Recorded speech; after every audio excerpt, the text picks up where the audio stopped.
पल्लू का महत्व क्या होता है वही समझ सकते हैं। मैं औरत हूँ और मैं राजस्थानी हूँ।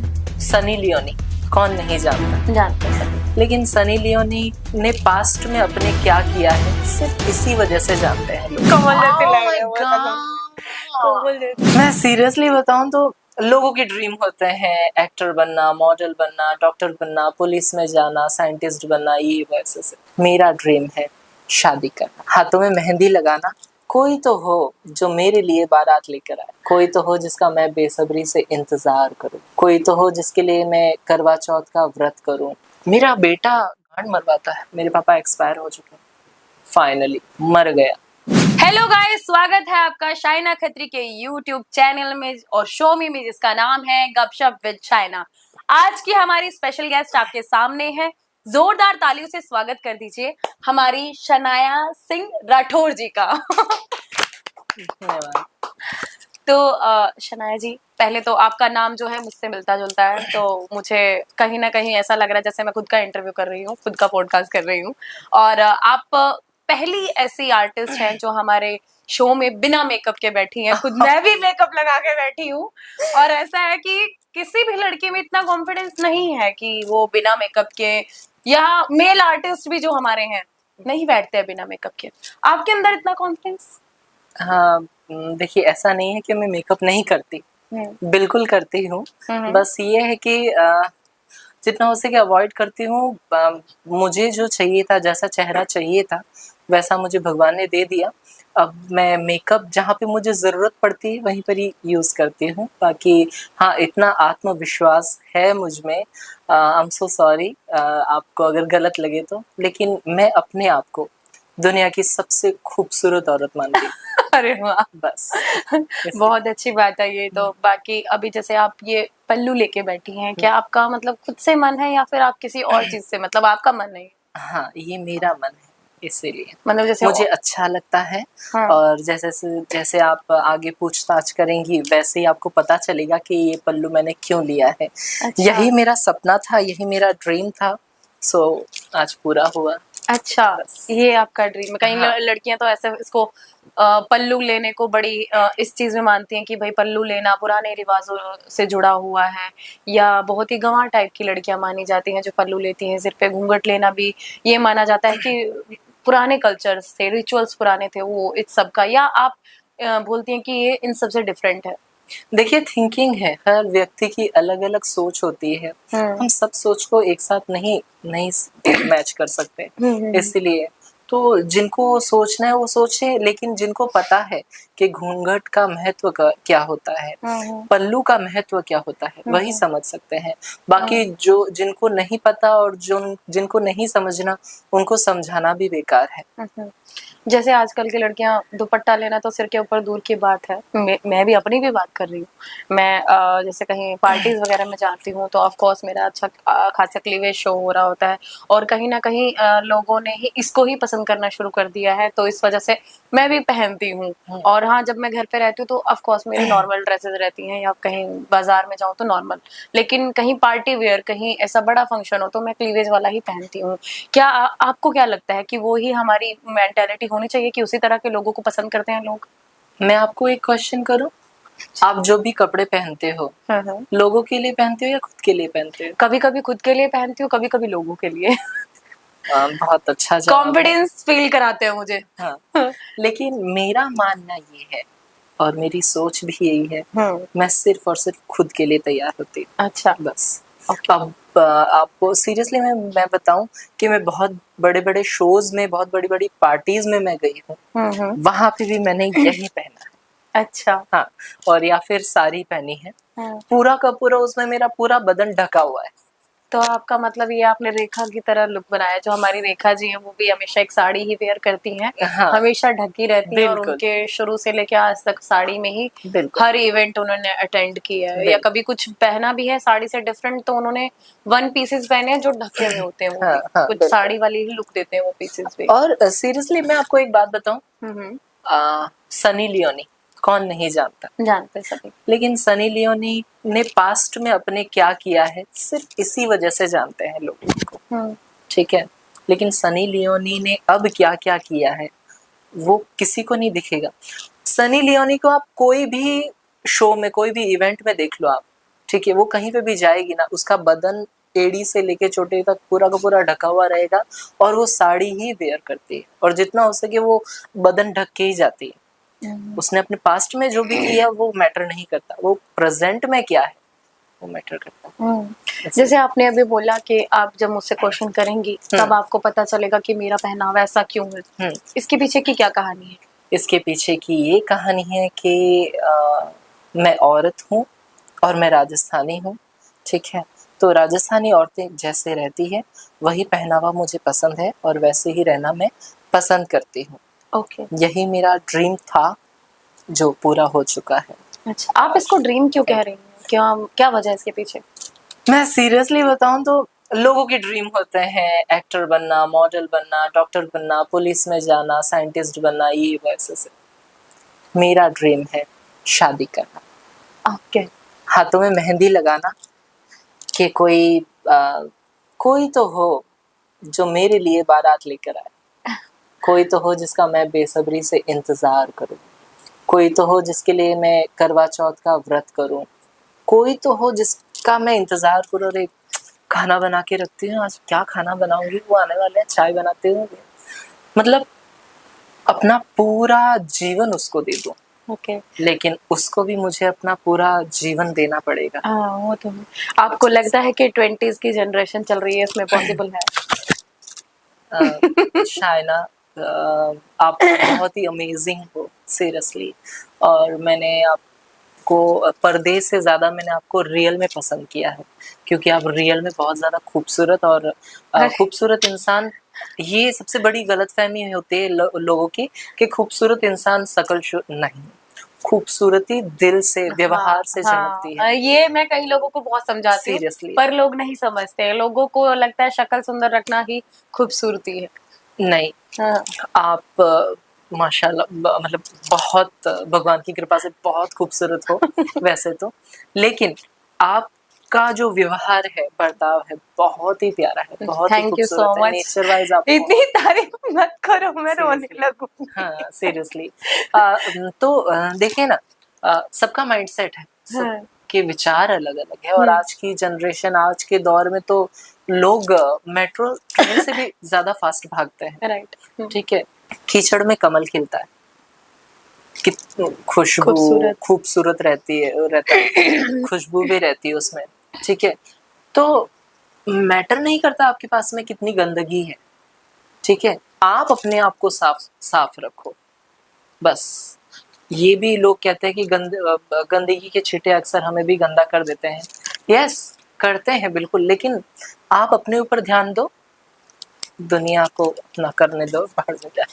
जैसे कि अभी सिर्फ आपने एक टिकली जिसे बोलते हैं बिंदी लगा रखी है और आपने सच में गाइस कुछ भी नहीं लगाया हुआ है फेस पे, स्टिल इन्होंने बिल्कुल भी मेकअप नहीं कर रखा और देखो फेस कितना सुंदर लग रहा है और स्माइल भी देख लो माशाल्लाह बहुत खूबसूरत लग रही है। तो मतलब आपको सच में नहीं लगता कि कभी आपको मेकअप करना है? जैसे आती है लड़कियां बोलती है मेकअप कहाँ है, मेकअप नहीं करा क्या यार, मेकअप वाला नहीं था क्या यार, मेकअप बहुत जरूरी है, या अपने साथ हमेशा बैग में कैरी करते हैं। आपको नहीं लगता कभी कभी आपको कैरी करना चाहिए?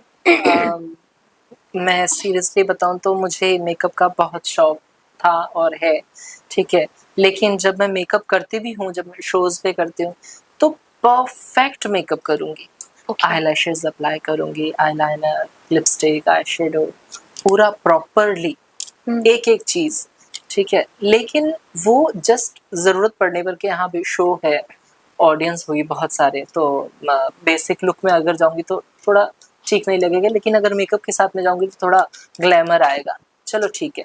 लेकिन मैं ज़्यादा से ज़्यादा बिना मेकअप के ही पसंद करती हूँ क्योंकि मुझे ऐसा लगता है जब मेरा पहले का जो कैरेक्टर था उससे अभी का जो कैरेक्टर है परफेक्ट है, मेकअप की कोई ज़रूरत नहीं है। आई थिंक आपका क्या स्किन केयर रूटीन रहता है? अभी हमारी ऑडियंस को भी बताइए। मैं सच में बताऊं तो आप मेकअप करो, बहुत अच्छी बात है, और भर भर के करो, ठीक है, भर भर के मेकअप करो, लेकिन एक मेकअप का टाइमिंग होता है। आप मेकअप को अच्छे से रिमूव करो, मेकअप को अच्छे से रिमूव करो। रिमूव करने के लिए आप सबसे बेस्ट है ऑयल इस्तेमाल करो, या तो बेबी ऑयल ले लो या फिर कोकोनट ऑयल, राइट। ठीक है। कोई लोग मेकअप रिमूवर यूज करते हैं, अल्कोहल ठीक है, वाला। हाँ, तो जरूरी नहीं आप वही यूज करो। सबसे बेस्ट तरीका है आप कोकोनट ऑयल यूज करो और हटा दो। मेरा स्किन केयर ये है, मैं रात को सोते वक्त भी अच्छे से स्किन को देखूं कि कुछ है तो नहीं। अगर मैंने कुछ लगा रखा मेकअप तो मैं पहले उसको अच्छे से ऑयल से छुड़ा के फिर फेस वॉश करूंगी। और अगर मैंने मेकअप पूरे दिन में नहीं कर रखा तो मैं रात को जस्ट अपना फेस वॉश करूंगी, जो भी मेरे पास में फेस वॉश अवेलेबल है, ठीक है, उससे फेस वॉश करूंगी। और कोई उसके बाद नहीं है, कोई एक ब्रांड नहीं है, नॉर्मल। हाँ, लेकिन हाँ, मैं फिर भी सजेस्ट करती हूँ सबको कि अगर आप यूज करना चाहो तो एथिग्लो का एक फेस वॉश आता है, बहुत अच्छा रिजल्ट है उसका, ठीक है। आपको कोई भी मेडिकल शॉप पे वो अवेलेबल मिल जाएगा। एथिग्लो का फेस वॉश बहुत बेस्ट है और मैं भी यूज करती हूँ उसको। वो और उसके बाद में फेस वॉश करने के बाद में कोई भी मॉइस्चराइजर या तो लगा दूंगी या फिर तेल लगा दूंगी, कोकोनट ऑयल फिर से। हाँ। ये मेरे के बहुत पहले मेकअप आर्टिस्ट ने बताया था, बहुत फेमस मेकअप आर्टिस्ट है, तो कि सबसे बेस्ट ना नारियल तेल लगाओ, वर्जन, जो ऑयल वर्जन आता है, केमिकल वाला नहीं, वर्जन ऑयल नारियल का लगा के सो जाओ। जो भी तुम्हारे स्किन पे जो पिंपल्स का या फिर वो कोई मार्क्स है वो हट जाएंगे। नारियल तेल बेस्ट है बोलते हैं। नारियल तेल सच में बेस्ट है। बहुत सारे लोग बोलते हैं नहीं मुझे तो पिंपल आ जाते हैं ये बस, हाँ, तो हल्का सा लगाओ, थोड़ा सा लगाओ, ज्यादा नहीं, थोड़ा सा लगाओ, एलोवेरा जेल, हाँ। फिर उसके बाद में मैंने एक अपना बना के रखा है कि एक स्प्रे बॉटल लो, स्प्रे बॉटल के अंदर रोज वाटर डालो और ग्लिसरीन डालो और पतंजलि का एलोवेरा जेल डालो, उसको अच्छे से मिक्स करके रख लो। दिन में तुम्हारा जब भी मन करे, जब भी तुम्हें याद आए, वो बस एक बार अच्छे से स्प्रे कर लो और उसको टॉवल से या किसी टिश्यू से पोंछ लो। वो हर दिन में एक बार जरूर करो। मैं तो जब भी फेस वॉश करती हूँ उसके बाद में एक बार वो छिड़क के फिर कोई ना कोई मॉइस्चराइजर, जो मॉइस्चराइजर मिले वो अच्छा है। और आपका स्किन केयर अच्छा होना चाहिए। ब्रिलांटे फेस सीरम आता है जो कि आपको कोई भी बड़ी मेडिकल पे मिलेगा, नॉर्मल मेडिकल पे नहीं मिलेगा। जैसे कि मेरे गांव में मैं गई थी, बहुत जनों को चाहिए था लेकिन नहीं मिला, ना ही एथिकल का फेस वॉश मिला और ना ही ब्रिलांटे सीरम मिला। यहाँ पे तो वेलनेस फॉरएवर हर जगह खुला हुआ है, ठीक है, तो या तो घर पे भी डिलीवर होता है, घर पे भी डिलीवर होता है, गांव में ऐसा नहीं होता। तो वो प्लीज आप ब्रिलांटे फेस सीरम आता है, सीरियसली अब उन्हें मुंबई आना पड़ेगा लेने के लिए। नहीं, आप मार्केट से कहीं से भी ले सकते हो, अगर जहाँ से भी आपको मिल जाए, ठीक है। तो ब्रिलांटे फेस सीरम आप नाइट में अप्लाई कीजिए, सीरियसली अमेजिंग, उसका रिजल्ट रियल में अमेजिंग है। ओके, बस आप अच्छा, मैं काफी अंदर घुस गई अभी। अब मैं ये पूछना चाहती हूँ, आप वैसे बेसिकली कहाँ से हैं? मैं बेसिकली राजस्थान जोधपुर के एक छोटे से गांव नारवा गांव से हूँ मैं। ओके, सो बहुत ही छोटा गांव है। बहुत। कितना टाइम रहे आप वहाँ बचपन में? देखिए, मैं यूं शुरू से बताऊं तो मैं जब छोटी थी, मिनिमम 8-9 महीने या 1 साल, मान लीजिए 1 साल की जब थी, तब मेरे मम्मा एक्सपायर हो गए। 1 साल? हाँ, तब मेरे मम्मा एक्सपायर हो गए। मेरे पापा गवर्नमेंट सर्वेंट थे, ठीक है, और अभी उनका देहांत हो चुका है, ठीक है। तो जब मेरी मम्मा डेथ हो गई तो मेरी मौसी जी ने हमें पाल पोस के बड़ा किया। और आप यकीन नहीं करेंगे कि मतलब मेरे पापा और जो मेरे मौसा जी थे, मेरे पापा के बड़े भाई के साथ में ही मेरी मौसी की शादी हुई। तो यूं गिनो तो मेरी बड़ी मम्मी भी हुई। आप अपने आंसू पोंछ लीजिए, ले लीजिए। सॉरी। हाँ, अब भी जो मैं हूँ, मैं जो पहले थी वो तुमसे भी बदतर थी। मैं इतना रोती थी। नहीं, मैं रोती नहीं हूँ। सीरियसली बहुत रोती थी मैं हर बात पे, और घुट घुट के रोती थी और दहाड़ दहाड़ के रोती थी। दहाड़ के रोना मतलब कि कोई पास में नहीं है तो जोर से रोती, अगर कोई पास में मैं रोती बहुत थी, बहुत सेंसिटिव थी। हाँ, जिंदगी की ठोकरों ने ऐसा बदला कि क्या बताऊं। अब कोई रोता भी है ना तो थोड़ा सा अंदर से फील होता है कि हाँ ठीक है बस ओके इतना हाँ। ध्यान नहीं देती इसलिए। और तो फिर उसके बाद में मेरी मौसी जी ने मुझे पाल पोस के बड़ा किया। वो मेरी मौसी भी लगती है और बड़ी मम्मी भी लगती है। लेकिन और उनके 3 बच्चे हैं। ओके। ठीक है, 2 लड़के और 1 लड़की। सीरियसली बताऊं, उन्होंने अपने बच्चों का त्याग कर हम बच्चों को पाला पोसा, अपने बच्चों से भी बढ़कर प्यार दिया। कुछ लोग ऐसे भी होते हैं, सुनो सच मेरे में घर वाला सुन लो। सीरियसली में इतना प्यार दिया कि हमारी वजह से, और मैं तो बहुत ज्यादा ही लाडला था। ठीक है, उस घर का बहुत ज्यादा लाडला था मतलब था, पता चलेगा। तो फिर उसके बाद में हम 5 भाई बहन हैं। सब मुझसे बड़ा एक और भाई है, भाई से बड़ी 3 बहनें। अच्छा, ठीक है, तो आप सबसे छोटे हो? हाँ। देन उसके बाद में वहां पे मैं रही मिनिमम शायद से जब मैं 5वीं की थी तब, और मुझे साल नहीं पता कि मैं कितनी साल की थी। जब मैं 5वीं की थी तब मैं गांव में थी, 5th क्लास में थी। 5th क्लास में।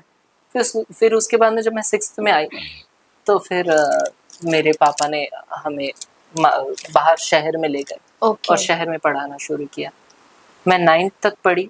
10th में मैं जैसे ही आई तो मेरा पढ़ाई में मन नहीं लगा, तो मैंने पढ़ाई छोड़ दी। 10th में पढ़ाई में मन तो शुरू से ही नहीं लगता लेकिन चलो पढ़ना तो था। के ऐसे 9th तक आई, बस बहुत है इतना। ओके। तो अभी जिस टाइम आप वहाँ बचपन आपका कैसा गया वहाँ पे? क्या ही बताऊं, ठीक ठाक नॉर्मल। मेरा जन्म एक लड़के के शरीर में हुआ था। जब मैं पैदा हुआ था तो मैं एक लड़का था। ठीक है, लड़का था। और मैं सच में बताऊं तो भारत की और इस दुनिया की, ठीक है, मेंटलिटी इतनी बेकार है ना कि बस उनको अगर कोई मर्द पैदा हुआ है तो सिर्फ और सिर्फ मर्द की तरह ही उनको ट्रीट होना चाहिए, और अगर कोई औरत पैदा हुई है, लड़की पैदा हुई, तो उसको सिर्फ और सिर्फ लड़की की हर तरह। बार बचपन में रियलाइज कराया जाता है तुम लड़के हो क्या, लड़की हो क्या, रो क्यों रहे हो, तुम लड़की हो, तुम ऐसे कर, तुम बाहर नहीं जा सकते हो, तो बचपन से ही कराया जाता है वही चीज। तो वही चीज मेरे साथ में भी होती थी, लेकिन थोड़ा सा सिमिलर ये है कि मैं थोड़ा लाडला ज्यादा था उस परिवार में। तो मेरा शुरू से ये थे कि मुझे लड़कियों के गानों पे अगर नाचना रहता था तो मुझे कोई रोकता टोकता नहीं था, क्योंकि छोटा था उस वक्त। ठीक है, फिर उसके बाद में जब बड़ा होता गया तो लोगों को थोड़ा सा खलने लगा, तो फिर लोग पॉइंट करते थे, कोई लोग चिढ़ाते थे, बहुत तरह तरह के नाम लेते थे। और मैं क्या ही बताऊं, आज भी लोग ऐसा ही करते हैं लोगों के साथ में। इतना इंडिया आगे डेवलप हो चुका है, एलजीबीटी कम्युनिटी के लिए कितना लोग आवाज उठा रहे हैं, लेकिन फिर भी लोग नहीं समझते। कहीं पे भी अगर उनको ऐसा लड़का दिखेगा तो उसको गे, मीठा, छक्का, गुड़, मामू, पता नहीं क्या क्या नाम दे देते हैं। मैं तो पहले यही पूछती हूँ, आपको इन नामों का मतलब क्या पता? इन नामों का मतलब क्या है, आपको क्या पता? मामू किसको बोलते हैं, छक्का किसको बोलते हैं, गुड़ किसको बोलते हैं, ये मीठा क्या होता है, पता भी है, मतलब भी समझ में आपको आता है? आप खुद को अपने आप को मर्द बोलते हो, कौन से एंगल से? जब आप किसी की इंसान, जब आपके अंदर इंसानियत ही नहीं, किसी का दर्द नहीं समझ सकते, आप कहाँ से मर्द हो गए? किस एंगल से अपने आप को मर्द, अपने आप को स्ट्रांग बोलते हो? कोई अगर लड़का लड़कियों की तरह बोलचाल करता है, डांस करता है, नेल पेंट लगाता है, मेकअप करता है, उसके हाव भाव लड़कियों की तरह है, तो आप उसको नाम दे दोगे? नाम दे दोगे? क्यों उसका नाम नहीं? मेरा नाम सवाई राणा नाम था मेरा। सवाई राणा। हाँ, ठीक है। मैं अपना नाम बचपन में ही बस मुझे याद था, हाँ, लोग प्यार से सवाई सवाई, सवेड़ा, सक्कू, चीकू बोलते थे। हाँ, चीकू सबसे ज्यादा बोलते थे। क्यों? हाँ, फिर जैसे ही बड़ा हुआ तो लोगों ने तो अलग ही नाम दे दिए। मैंने कहा ये तो मेरा नाम था ही नहीं, ये क्या होता है? अरे ये तो मीठा है, अरे ये तो गुड़ है मामू है। इतना ट्रोल किया जाता, इतना टॉर्चर किया जाता था ना। अब मैं वो सारी चीजें घर में तो आके बोल नहीं सकता था। भले ही आप कितने भी लाडले क्यों ना हो, लेकिन बाहर की जो भी चीजें आपके साथ में घटित होती है आप नहीं बोल सकते। मेरे साथ में तो ऐसी ऐसी चीजें घटित हुई है कि मैं नहीं बोल सकती थी घर में। लोग पता नहीं कहाँ पे हाथ लगाते थे, छेड़ते थे, बहुत बदतमीजी बदसलूकी करते थे मेरे साथ में। वो झेल के चुप रहना पड़ता था। आपने घर में मैं क्या बताने की ही कभी कोशिश नहीं तुम मतलब कहता है ना, दुखती वो उस पे नस पे हाथ रख दी। जब मैं सोचती हूँ ना, दिल दहल जाता है, की? घर सच पे में दिल दहल जाता है। नहीं बताने की कोशिश की? घर पे किसी को भी अब मैं क्या बताऊं, तुम्हारे सामने ही हूँ यार। मैं मेकअप करती थी तो तुम मुझे डांटते मारते थे, मैं कुछ भी लड़कियों की कुछ भी अदाएं करती थी तुम लोग मुझे डांटते मारते थे।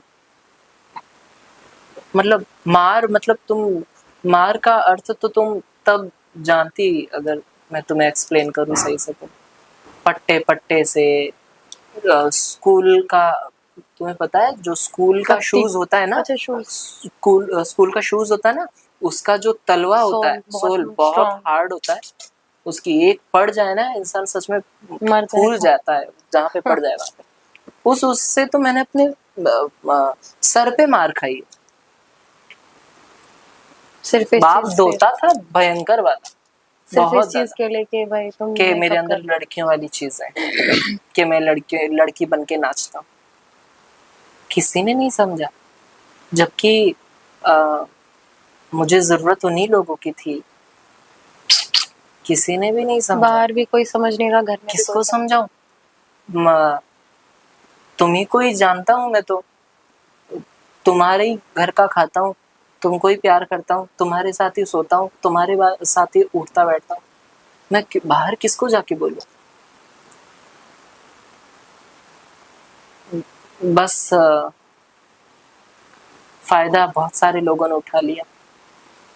आज अगर मैं उन लोगों की उधेड़नी चाहूँ ना, तो ना ही किसी का हस्बैंड शरीफ रहेगा, ना ही किसी का बेटा, ना ही किसी का वो दामाद। ठीक है, मर्दों की अगर मैं फाड़ने निकलूं ना अपने अपने ही समाज में, तो मैं कितनों को नंगा कर दूं और उनको बताऊं कमी मुझ में नहीं, तुम लोगों में घटियापन है। मुझ में कमी नहीं है, तुम लोगों में घटियापन है। तुम लोग गिरे हुए घटिया हो बहुत ज्यादा। क्यों? तुमको हाथ धोने के लिए तो तुमको मिल गया, हाँ, तुम लोगों ने हाथ साफ कर दिया। एलजीबीटी कम्युनिटी में अगर एक गे पैदा होता है, एक ट्रांसजेंडर पैदा होता है, सबसे पहले उसके ऊपर हाथ साफ उसके फैमिली वाले, उसके रिश्तेदार करते हैं। उसको सबसे पहले जलील, ठीक है, उसके रिश्तेदार करते हैं। एक मैं तो बिल्कुल, मैं तो फाड़ के सामने लाऊंगी। और मेरा ये है कि मुझे बहुत सारे लोगों ने बोला इंटरव्यू के लिए, पॉडकास्ट के लिए, मैं नहीं जाती थी क्योंकि मैं ये सोचती थी अरे यार छोड़ो छोड़ो छोड़ो, लेकिन नहीं, समझ में आई तब पता चला कि नहीं, जरूरी है। मेरे साथ हुआ है, बहुत सारे लोगों के साथ में हो रहा होगा, हो वो रहा होगा, आवाज नहीं उठा पा रहे हुआ होंगे। होगा, वो तो दूर की बात, हो लेकिन गया है, हो हाँ। रहा है, हाँ। हो रहा है, हो गया है, हो रहा है, और आगे भी होगा। शायद आगे ना हो तो उससे पहले। मुझे बुखार चढ़ा हुआ था, मुझे बुखार चढ़ा हुआ था। मेरा भाई इधर उधर मेरे लिए दौड़ रहा था कि कहीं से ऑटो ऑटो कुछ ढूंढ ले, क्योंकि हम गांव में रहते थे, हाँ। एकदम गांव। मुझे बहुत तेज बुखार था और वो सडनली चढ़ा था। पहले मेरी तबीयत वीकनेस हुई, फिर अचानक से वो बुखार चढ़ गया। मेडिसिन खाई थी लेकिन फर्क नहीं पड़ा। तो आधी रात को मुझे हॉस्पिटल ले जाना था, और मेरे घर पे मेरे बड़े पापा की वाइफ का भाई आया हुआ था। मैं तो नाम भी लूंगी, उसका नाम रूपा राम है। रूपा राम और मेरा बाप मेरे पीठ पीछे ही खड़े हैं। और मैं यहाँ पे कंबल ओढ़ के बैठा हुआ हूँ। बहुत छोटा था उस वक्त, मतलब बहुत टाइम पहले की बात है, और मुझे बहुत भयंकर बुखार चढ़ा हुआ था। आगे जाके पता चला कि मुझे मलेरिया हुआ है। तो ऐसे में मुझे कड़ाके वाली ठंड लग रही है और मैं बेहोशी की हालत में। पीछे बातें हो रही है, मेरा बेटा गांड मरवाता है। बाप मेरा बोल रहा है उस रूपाराम को, मुझे शक है इसके ऊपर, इसीलिए रूपाराम बोल रहा है अच्छा तो मेरे पास भेजो, सिर्फ 2 या 3 दिन रखो मेरे पास में, ये नाम ले ले तो बोलना। अबे क्या तुम, मतलब क्या हो तुम, खुद की औकात देखो पहले, और तुम मुझे बदलने के लिए चले हो। तुम लोगों को मौका मिले ना, तुम किसी रास्ते पे भटकती हुई कुतिया को ना छोड़ो, कुत्ते को ना छोड़ो। तुम लोग मुझे बता रहे हो, तुम लोग मेरा फैसला कर रहे हो। कैसे मैं याद करूं उस बाप को जिसने मुझे जीते जी कोई सुख नहीं दिया, क्योंकि वही मेरी दुनिया था। मेरे पापा एक्सपायर हो चुके हैं, मरे थे ना, एक बूंद आंसू नहीं गिरा था मेरे आंख से। कैसे मैं खुश हो रही थी कि फाइनली मरा, फाइनली मर गया। मेरे बाप ने ना अपनी औलाद के लिए कुछ नहीं किया, दूसरी औलादों के लिए मेरा बाप पूरा कंगाल हो गया। गवर्नमेंट सर्वेंट था वो, government servant, BSF, border security force, BSF में था वो, बीएसएफ में था वो, ठीक है। अपना पसीना बहाता था उस सैलरी के लिए। क्या किया? कुछ नहीं। भगवान बहुत भला करे। मेरे मौसा जी का कि उनका क्या बोलते, उनका नाम इमरत जी है, अमृत लाल जी है। उस घर ने मुझे पाला पोसा, मतलब सगे बच्चे से भी बढ़कर दिया मुझे। कोई हाथ भी लगा देते थे ना, मुझे हाथ भी लगाने से पहले पूरे वो सोसाइटी वाले बोलते थे, अरे अमृत लाल जी बुरा मान जाए, अमृत लाल जी क्या हाल करेंगे इसको अगर कुछ बोल दिया तो। मेरा ऐसा रुतबा था वहां पे, इतना मैं लाडला था। बस ये कि मैं बस ये सब कर लिया मैंने, अपना सर्जरी वगैरह ऑपरेशन कर लिया, तो मुझसे परिवार जो बाकी लोगों का मुझे कोई वो नहीं, सिर्फ अमृत लाल जी का जो परिवार है वो मुझसे रूठ गया, ठीक है। उसका ही मुझे खेद है, थोड़ा मुझे फील है कि नहीं यार, मैं जिसको अपना परिवार मानती थी मेरे लिए वही सब लोग थे, तो वो थोड़ा रूठ गया, तो इसलिए मुझे दुख है। बाकी दुनियादारी, इस दुनियादारी, ये जो रिश्तेदार है इनकी उधेड़ने पर आऊं तो ये एक भी नहीं बचे। और मैं सीरियसली बताऊं, इस दुनिया में जितने भी ट्रांसजेंडर्स और गे लोग पैदा हुए हैं, मैं सच में यहाँ पे बैठी बोल रही हूँ, और आप लोग भी मेरी इस बात में हाँ जरूर मिलाओगे कि आपको सबसे पहले आपका यूज आपके फैमिली वाले ही करेंगे, कैसे भी करो, मेंटली, फिजिकली, ठीक है, सब तरीकों से यूज। आपको गधों की तरह काम भी करवाएंगे, और जो उनकी हवस जो मिटानी होगी वो भी आप ही के ऊपर ही मिटाएंगे। बस ये है कि अपनी पत्नी को नहीं बताएंगे, अपनी माँ को नहीं बताएंगे, अपने बाप को नहीं बताएंगे, अपनी बहन को नहीं बताएंगे। ये फैमिली वाले रिश्तेदार ये ऐसे होते हैं। ये मेंटेलिटी क्यों है लोगों?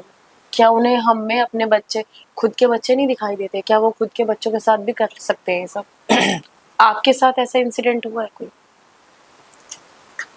अब देखो, जो अपने खुद के माँ बहन की और बेटियों की इज्जत नहीं करते, वो दूसरों की क्या ही करेंगे। जो खुद के आंगन में खेलती हुई चिड़िया के दामन तक को वो लोग गंदा कर देते हैं, तो बाहर की दुनिया को क्या समझेंगे और उनको क्या वो सम्मान देंगे। अभी जैसे बचपन से, मतलब जैसे हमारे यहाँ शादी वगैरह होती थी या कोई बेबी होता था, बेबी बॉय या गर्ल कुछ भी, तो मैंने देखा है कि हाँ ट्रांसजेंडर आते थे और मांगते थे पैसे वगैरह। अभी यंग हो गई हूँ, मुंबई में आई हूँ, क्योंकि मैंने अपने वहाँ ये कल्चर नहीं देखा। मुंबई में आई हूँ थोड़ा, अभी यहाँ पे पता लगा है कि सिग्नल्स पे खड़े होके सेक्स वर्क करते हुए दिखते हैं मुझे कुछ। तो मतलब क्यों करते हैं ये सब, और क्या ही रीजन है इसके पीछे? काम नहीं मिलता, खाने के लिए रोटी चाहिए होती है, खाने के लिए पैसे खाने के लिए नहीं चाहिए होते, रोटी चाहिए होती है। और रोटी के लिए पैसा बहुत इम्पोर्टेंट है, और उसके लिए, पैसों के लिए आपको कुछ ना कुछ तो काम करना ही पड़ेगा। या तो अपनी मेहनत बेचो, या फिर अपना हुनर बेचो, और या फिर अपने आप को बेचो। यही चीज कर सकते हैं। आपको और क्या जब ये चीजें होती है तो फिर हाथ अपने आप आगे आता है। लेकिन मेरी शुरू से यही थिंकिंग रही है। मैंने हाथ, वो उस टाइम दौर अलग था जो मुझ में समझ नहीं थी, लेकिन आज जब मुझ में समझ आई है तो मुझे ये चीज समझ में आई है, मैं भीख कभी नहीं मांगूंगी, और ना ही मैं मांग सकती थी, और ना ही मुझे मांगनी चाहिए थी। मुझे भीख ना ही मांगनी चाहिए थी, और ना ही मैं मांगूंगी। ठीक है, मैं काम कर सकती हूँ, करूंगी, और हाथ मैं सिर्फ और सिर्फ अपने भगवान के सामने फैलाऊंगी। ये मेरा मोटिव है। अब कौन सा इंसान क्या सोचता है, क्या करता है, चाहे वो मेरी कम्युनिटी का हो या फिर कहीं बाहर का हो, अब उसका पर्सनल लाइफ है, वो जो चाहे वो करे। मेरा मोटिव ये है कि मैंने भाई मांगना नहीं सीखा, कभी मेहनत की, जितना हो सके मेहनत की, झाड़ू पोछा तक किया। एज अ पर्सनल एक्सपीरियंस के, मतलब कुछ पर्सनल बात अगर शेयर करूं तो हाँ, धंधा मैंने भी किया, धंधे वाली लाइन में मैं भी खड़ी हुई। अपने बदन का मैंने भी वो बोली लगवाई। ठीक है, दौर था, बाहर निकलना था, निकल गई मैं। कुछ और चीज हासिल करना था मुझे, कुछ और जरिया लेना था, मैंने ले लिया, निकल गई मैं। अब मैं खुश हूँ, अब मैं ठीक हूँ, अब मैं अच्छी खासी लाइफ जी रही हूँ। मेरे हिसाब से मैं इज्जतदार लाइफ जी रही हूँ, दूसरे चाहे कुछ भी सोचे। अब बहुत जने ये भी टोन करेंगे कि हाँ तू भी धंधा करती थी, तू भी ये करती थी और करती है में अंतर होता है। दौर तुम्हारा भी खराब था या खराब है मैं नहीं जानती, लेकिन मैं इतना कहती हूँ कि मेरा दौर खराब था, ठीक है नहीं। और अब मैं अपने लाइफ में खुश हूँ। अब मुझे ये सब कुछ नहीं करना है। मेहनत करती हूँ, नाचती हूँ, बार में नाचती हूँ, शोज में नाचती हूँ। आपके हिसाब से मतलब और लड़कियां भी कर सकती हैं ये, पर करना नहीं चाहती? मतलब जो ट्रांसजेंडर, उन्हें आदत पड़ चुकी है, लाइक वो उनकी पर्सनल जिंदगी है। अगर किसी को आदत पड़ चुकी है, या फिर कोई जानबूझ के नहीं करना चाहता, या फिर कोई किसी को शौक है, तो वो उनकी पर्सनल लाइफ है यार। हम थोड़ी ना कुछ बोल सकते हैं। मैं क्यों बोलूं उनके बारे में, मुझे क्या। जो इंसान अपनी मर्जी से जिए बस। भाई आपकी लाइफ है, चाहे आप ट्रांसजेंडर हो, चाहे आप औरत हो या मर्द हो, अगर आपको आपका मन जो कर रहा है वो आप करो बस। तो जैसा मतलब मैं ये चाहती हूँ पूछना कि क्या पुलिस भी आप लोगों की नहीं सुनती है या सुनती है? भाई मेरी तो नहीं सुनी आज तक। नहीं सुनी। बाकियों का तो मैं क्या ही बोलूं, लेकिन मुझे भी बहुत सारी प्रॉब्लम्स हुई, तब मैं पुलिस के पास गई थी मदद मांगने के लिए। मेरी तो किसी ने नहीं सुनी। क्या बाकियों कहा? का मुझे नहीं पता। बोला क्या आपको? हुए थे कुछ दौर मेरे साथ में हुए थे। मतलब पुलिस वाले ने का क्या रिएक्शन था, लाइक यू आर नॉट इंसान और समथिंग, कि आप डिफरेंट स्लिप रिपोर्ट नहीं लिखेंगे, या नॉर्मल बात पे? मैं पुलिस के पास में रिपोर्ट लिखवाने के लिए गई, उन्होंने बस बोले बाहर बैठो, बाहर बैठो, बाहर बैठो। बाहर बिठाते ही रह गए उन्होंने, मुझे मेरा कुछ सुना ही नहीं। अब मैं बाकियों की तरह वो क्या बोलते उसे टीम नहीं लेके आ सकती, क्योंकि मेरा तो शुरू से ही मैं तो दूर ही रही हूँ कम्युनिटी से, मेरा सपोर्ट था ही नहीं, इसीलिए पर क्या ही करते, चुपचाप घर चली गई बस। और एक बार नहीं 4-5 बार, बहुत बार मैं पुलिस से मदद मांगने के लिए गई हूँ थाने में, लेकिन थाने में किसी ने नहीं सुना, वो थाने के बाहर ही बैठी रह गई। ऐसा कोई मैसेज देना चाहते हैं गवर्नमेंट को मेरे पॉडकास्ट के थ्रू कि गवर्नमेंट कोई ऐसा रूल या फिर कोई ऐसी चीज लागू करे कि जिससे ट्रांसजेंडर, गे, एलजीबीटीक्यू जितना भी टीम है या समाज है जो भी इस तरह का, उनको कुछ मदद मिले कि वो अपनी लाइफ जी पाए। लड़का जैसे आप अकेली हैं अभी, आपकी भी रिपोर्ट लिखी जाए, आप भी अपनी तरफ से जी सके। देखिए इसमें बेसिकली मैं यही कहना चाहती हूँ कि पुलिस से मेरी हाथ जोड़ के विनती है, पुलिस वालों से और कानून के रखवाले जिन्हें हम बोलते हैं, ठीक है, उनसे मेरी रिक्वेस्ट है कि प्लीज़ आप हमारी भी सुने, ट्रांसजेंडर कम्युनिटी या फिर एलजीबीटी कम्युनिटी की भी सुने प्लीज़। आप एक रक्षक हो, आपको रक्षक का ओहदा दिया गया है पुलिस वालों को, तो आप प्लीज रक्षा करने की अपनी भूमिका निभाएं प्लीज, ठीक है। लोग बोलते हैं कि पुलिस वाले दुनिया को टॉर्चर करते हैं, परेशान करते हैं, भाई वो सारी बातें अलग, लेकिन प्लीज आप चाहे कितने भी बुरे क्यों ना हो और कितने भी अच्छे क्यों ना हो, प्लीज आप एक बार एलजीबीटी कम्युनिटी की प्लीज मदद जरूर करें प्लीज।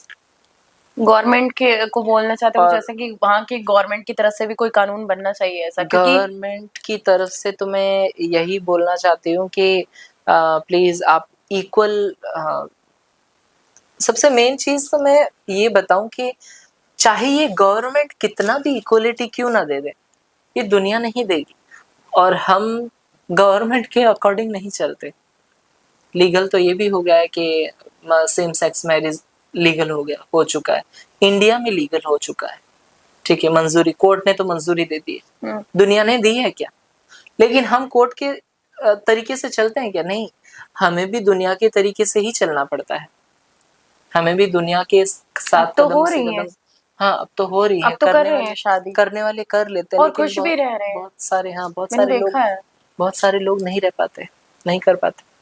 हाँ, वो फैमिली और समाज के प्रेशर से वही, वो तो आजकल कोई नॉर्मल सी बात है, लव मैरिज, इंटरकास्ट मैरिज, उस पे भी ऑब्जेक्शन उठता है, तो ये वाली तो बहुत दूर तो की कानून बात है। चाहे कितना भी हमें रजामंदी क्यों ना दे दे, दुनिया वाले एक्सेप्ट नहीं करते। अच्छा, आपने वेजाइना सर्जरी भी करा ली, आपका जो ब्रेस्ट इम्प्लांट भी हो गया, तो इसके बाद आपके लाइफ में क्या चेंजेस आए? चेंजेस ये आया जब सर्जरी हो गई तो मतलब मैंने खुद ही टच करके देखा कि कैसा क्या है तो मतलब एक, मतलब कहते हैं ना, उस वक्त थोड़ा सा दिल भरा, आंखें भर आई, दिल भर आया, कुछ फील नहीं हो रहा था कि हाँ जो चाहिए था मिल गया।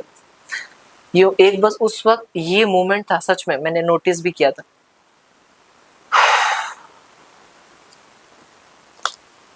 बस यही एक मोमेंट था बस। तो आपने कौन सी सर्जरी गहरी करा सांस रखी है? मैंने vaginoplasty. Third one? Okay, third one इसीलिए क्योंकि कुछ सपने हैं जो पूरे एक अच्छा पति ढूंढ रहे हैं इसीलिए। और भाई जो मेरा है उसको तो भाई जो मुझसे प्यार करे वो, उसको तो मेरा शरीर नहीं चाहिए होगा ना, तो यही चीज है।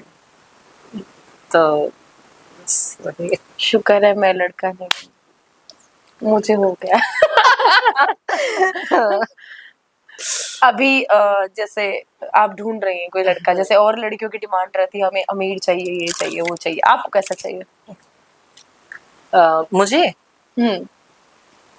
जिसे पूरी दुनिया देखे, डायलॉग पूरी दुनिया देखेगी तो आपको नहीं मिलेगा। नहीं, जिसे पूरी दुनिया देखे लेकिन वो सब दुनिया के सामने मुझे देखे। ओ, पूरी दुनिया के सामने मुझे ओह माय गॉड, ये तो एसआरके वाला डायलॉग बोल दिया। हाँ, पूरी दुनिया के सामने मुझे देखे, क्योंकि इस दुनिया में बहुत सारे ऐसे लोग हैं, बंद कमरे में तो आपसे जी जान से प्यार कर लेंगे, लेकिन वहीं दुनिया के सामने बारी आएगी तो आपको पहचानने से भी इनकार करेंगे। वैसा नहीं होना चाहिए। जो बंद कमरे में भी मेरा हो और दुनिया के सामने भी छाती ठोक के बोले कि ये मेरी है, ये मेरी ऐसे बहुत कम लड़के होते हैं और शायद ऐसा मिलने मुश्किल है। ऐसा, हाँ ठीक है। और मेरे पीठ पीछे भी वो मेरा ही रहे, ऐसा चाहिए। कोई नहीं, अगर ऐसा हो तो ही। ऐसा है ही नहीं कोई, अच्छा लगता है और इस दुनिया में। तुम बिल्कुल सही बोल रही हो, हाँ, ऐसा नहीं होता, हाँ। ठीक है। लेकिन शायना, जहाँ प्यार होता है ना, वहाँ होता है ऐसा। अरे मन चंचल है, जहाँ विचलित है। प्यार होता है ना, जहाँ प्यार होता है मन ना, चंचल है, वहाँ पे विचलित कहते है, हैं ना फिसल कि जाते हैं लड़के, अगर कमीने होते हैं। तुम जिससे प्यार करते हो या फिर जो तुमसे प्यार करता है, तुम अच्छे से अपने रिलेशनशिप में हो, अच्छे से अपनी जिंदगी जिए, और अगर उस सामने वाले इंसान को कुछ हो जाए, तुमसे बिछड़ भी जाए ना, तो प्यार तुम्हें किसी और के पास नहीं जाने देगा। सीधा बोलेगा, अरे हम तो तुम्हारे थे और तुम्हारे ही रहेंगे, तुम्हारे साथ भी और तुम्हारे बाद भी। अच्छा, जैसे आपने मुझे बताया कि आप एक ट्रांसजेंडर हैं। मैंने कुछ लोगों को देखा है, लाइक मेरी फ्रेंड भी है, तो वो आपसे काफी डिफरेंट है। लेकिन कुछ ट्रांसजेंडर ऐसे हैं, कुछ लोग ऐसे हैं जो जैसे कुछ सिग्नल्स पे भीख मांगते हैं, या फिर हमेशा आप अभी मेरे साथ लाइक पिछले 3-4 घंटे से हो, आपने अभी तक एक बार ऐसे नहीं किया। और सिग्नल्स पे भी मैंने देखा है, लाइक उनका चलना उठना बैठना अलग ही होता है। वो भी अपने आप को ट्रांसजेंडर ही कहते हैं, तो उनमें और आप में क्या डिफरेंस है, क्यों है ये सब ऐसा? क्या ही बताऊं कि मैं इस चीज को, इस सवाल को कुछ अलग अंदाज में आपके सामने पेश करूंगी कि मेरा एक सपना है, बहुत अच्छा वाला सपना है, और उसके ऊपर मैं काम भी कर रही हूँ, ठीक है। काम भी कर रही हूँ कि मैं एक एनजीओ खोलूंगी और मैं ये अनाउंस करूंगी कि इस दुनिया में जितने भी गे पैदा हुए हैं, गे, क्योंकि जब गे पैदा होता है ना, पता नहीं चलता है कि वो आगे जाके अपने आप को चेंज करेगा या नहीं करेगा, ठीक है। कुछ लोग दुनिया के खौफ से, दबाव से नहीं कर कुछ पाते, नहीं करते हैं। कुछ नहीं करते। कुछ लोग तो शादियां तक कर लेते हैं, ये चीज है। और फिर वो शादी चलती भी नहीं है, शादी करके आप सामने वाले की भी जिंदगी बर्बाद, अपनी भी जिंदगी बर्बाद, आपके घर वालों की भी जिंदगी बर्बाद, दुनिया की प्रेशर की वजह से, दुनिया की प्रेशर की वजह से। तो मैं ये करना चाहती हूँ कि मैं अनाउंस करूंगी कि जितने भी गे लोग हैं, जितने भी ऐसे मेरे जैसे जितने भी पैदा हुए हैं, वो सब मेरे पास में आए। मैं उनको एक माँ की तरह, क्योंकि मैं माँ तो बनना ही चाहती हूँ, बस जरूरी नहीं है कि आप कोख से बच्चा पैदा करो, ठीक है। किसी के मुंह से आप अपने लिए माँ शब्द सुन लो, वही बहुत है। तो मैं एक माँ की तरह परवरिश करूंगी, ठीक है। और एक माँ अपने बच्चे की परवरिश करती है, उसे पढ़ाती लिखाती है, मैं उसे पढ़ाऊंगी लिखाऊंगी, ठीक है। चाहे उसके अंदर 1000 बुराइयां हैं, उन सारी बुराइयों को मिटा के उसके अंदर एक अच्छाई का दिया जरूर जलाने की कोशिश करूंगी। कामयाब नहीं होंगी वो अलग बात है, कोशिश ना करूं ये तो बहुत बुरी बात है, ठीक है। कोशिश करूंगी कि कामयाबी वो तो दूसरा चीज है, आप पहले कोशिश में ना करें, ये मैटर करता है। कोशिश करूंगी, उसे अच्छा पढ़ाऊंगी लिखाऊंगी, उसे 10 जगह 100 जगह 1000 जगह भेजूंगी काम करने के लिए, कि उसे काम मिले कहीं पे अच्छा वाला, ठीक है। उसे बच्चे की तरह रखूंगी, अच्छे गुण संस्कार दूंगी, अच्छी कंडीशन में रखूंगी, एक अच्छा इंसान बनाऊंगी, बस। और इस दुनिया से ट्रांसजेंडर नाम क्या होता है, ये पूरा का पूरा यही मिटाना चाहूंगी कि ये ट्रांसजेंडर जो ये भेदभाव होता है, ठीक है, ट्रांसजेंडर क्या है? क्या वो इंसान नहीं होते? होते, पर तो वो फिर खुद ऐसी चीजें करते हैं जिनसे दिखाया जाता है कि वो बिल्कुल डिफरेंट है। करने वाले करते हैं, हाँ। करने वाले करते हैं। जो नहीं बस करते ये वो है अच्छे कि हैं। जो नहीं कर कुछ लोग कहते हैं ना, अभी 100 में से इतने % अच्छे, 100 में से इतने % बुरे, यही चीजें हैं। कुछ लोग अच्छे होते हैं, कुछ लोग बुरे होते हैं। मैं तो मैं अपनी लाइफ में बहुत सारे ऐसे लोगों से मिली हूँ हाँ, जो मुझे एकदम लगता है कि ये तो सेम कम्युनिटी है, तो ये इसका नेचर अलग और इसका नेचर अलग क्यों? जैसे स्टिल आपको बोल रही हूँ मैं कि आप मेरे साथ पिछले 5-6 घंटे से हैं, आपने अभी तक ऐसा कुछ भी नहीं किया, मुझे लगा ही नहीं आप कहीं से कि ट्रांसजेंडर है। वो तो आप अपने मुंह से बता रहे हैं कि लाइक मेरा ऐसा ऐसा ऐसा करके किया है, बट आप कहीं से भी नहीं लग रहे। ऐसा डिफरेंट क्यों? और आप एक जगह कहते हैं कि मैं अपनी एक लाइफ जीना चाहती हूँ, अच्छा मैरिड लाइफ जीना चाहती हूँ, और एक जगह आप ऐसी हरकतें कर रहे हैं जो शायद गलत वर्ड नहीं यूज करना चाहूंगी, कोई वो भी नहीं करती है, कॉल गर्ल टाइप। तो आप, क्योंकि कॉल गर्ल भी पैसे लेके ही करते हैं ये सब, उसको पैसों की जरूरत है, बट आप स्टिल वो काम फ्री में कर रहे हो, क्यों? बिल्कुल। मुंबई में एक किन्नर माँ ट्रस्ट करके एक है, सबकी वो माँ कहलाती है। उनका नाम नाम तो मैं अगर नाम लूँ तो आई एम सो सॉरी। उनको सब लोग रशीदा आपा कहते हैं। ठीक है, वो सब सब किन्नरों की माँ कहलाई जाती है। उनको मैं बहुत बहुत प्रणाम करती हूँ। और उन्होंने मेरे सर पे हाथ रख के कहा कि तुम बहुत आगे तक जाओगी और तुम करो जो तुम्हें अच्छा करना है, अपने कम्युनिटी के लिए अच्छा करो। क्योंकि वो किन्नर माँ है, वो सबको जानती है, वो अच्छे से जानती है कि इस कम्युनिटी में अच्छे लोग भी बहुत है और बुरे लोग भी बहुत है। तो उन्होंने सिर्फ इतना सा बोला, कहा कि अच्छे लोगों का तू साथ दे, बुरे लोगों को हैंडल करने वाली मैं हूँ। बस उन्होंने मुझे इतना सा सपोर्ट दिया और कहा कि तू कर। तो फिर मुझे कॉन्फिडेंस मिला कि चलो ये साथ हैं तो क्या बात है। जो ये मांगने तो वाले किन्नर्स होते हैं, क्या आप इनके अटैच में आए थे कभी? ये जो मैं जैसा कि पहले बोली थी कि मुझे रहने के लिए सहारा नहीं था कहीं, बट स्टिल मैंने सुना है कि जैसे ही पैदा होते हैं कहीं भी बच्चे तो उन्हें ये कम्युनिटी वाले ले जाते हैं अपने साथ। बिल्कुल भी नहीं। ऐसा ये नहीं होता है? सरासर बहुत ज्यादा गलत अफवाह है, बहुत बड़ी। अच्छा, अफवाह है ये? बहुत बड़ी गलत अफवाह है। मैंने पहले भी बोला था, बच्चा चाहे नॉर्मल आदमी मर्द हो या फिर औरत हो या फिर LGBT कम्युनिटी का, ठीक है, बच्चा बच्चा ही होता है यार। उसके लिए उसकी पूरी दुनिया, उसका समाज, उसकी जिंदगी उसके माँ बाप ही होते हैं, उसके जो परिवार वाले हैं वही होते हैं।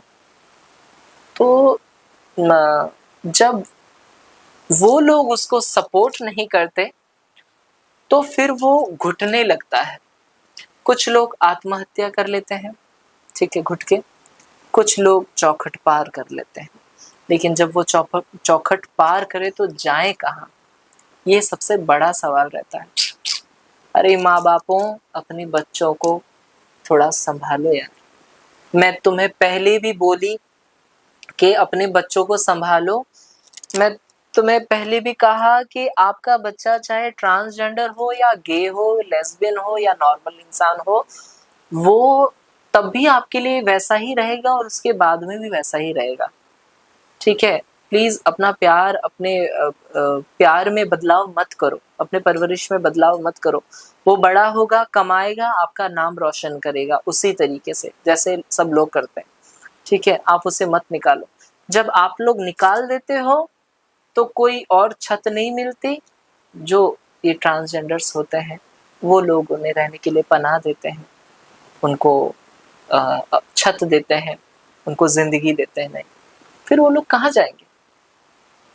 बस वही चीज है। क्या ये लोग पढ़ाते लिखाते भी हैं बच्चों को,